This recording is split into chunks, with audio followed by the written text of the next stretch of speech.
cantik. Warna merah jambu. Saya suka. Terima kasih, Cikgu. Siapa lagi yang dah siap? Saya. Bolehlah kau makan banyak-banyak lepas ni. Kan? Tahu tak apa?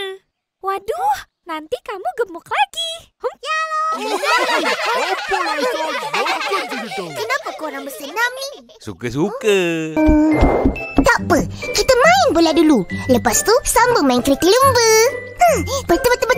Pandailah kau. Sedapnya bau. Puasa tak habis lagi. Sibuk raya. Dah, tolong kutip kelapa-kelapa ni. Masuk aku. Perut ni.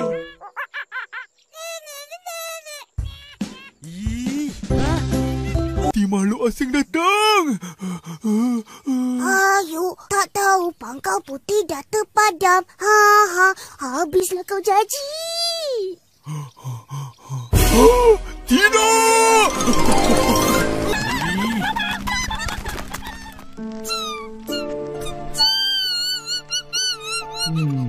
Kesian.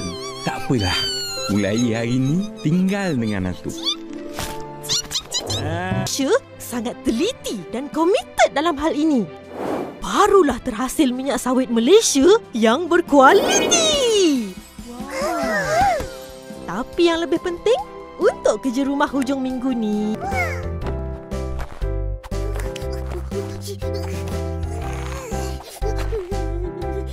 akhir sekali kita tuangkan sirap macam ni.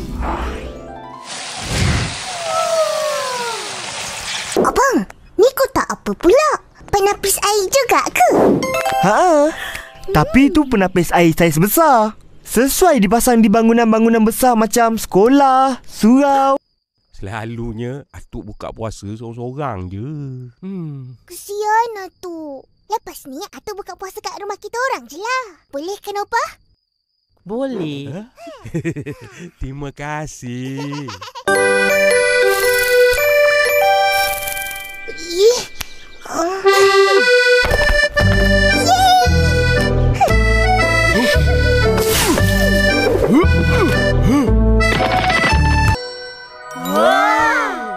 Dua tiga orang naik beca. Sudah pecah, boleh jual lagi ke? Boleh. Sebab yang pecah cerminnya. Yang mahal bingkainya. Bingkai antik.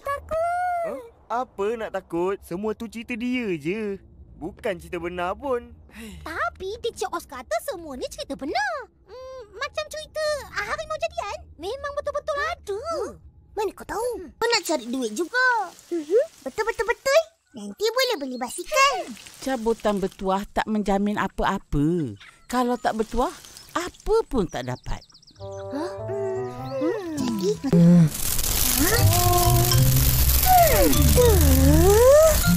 Upin, jangan gerak.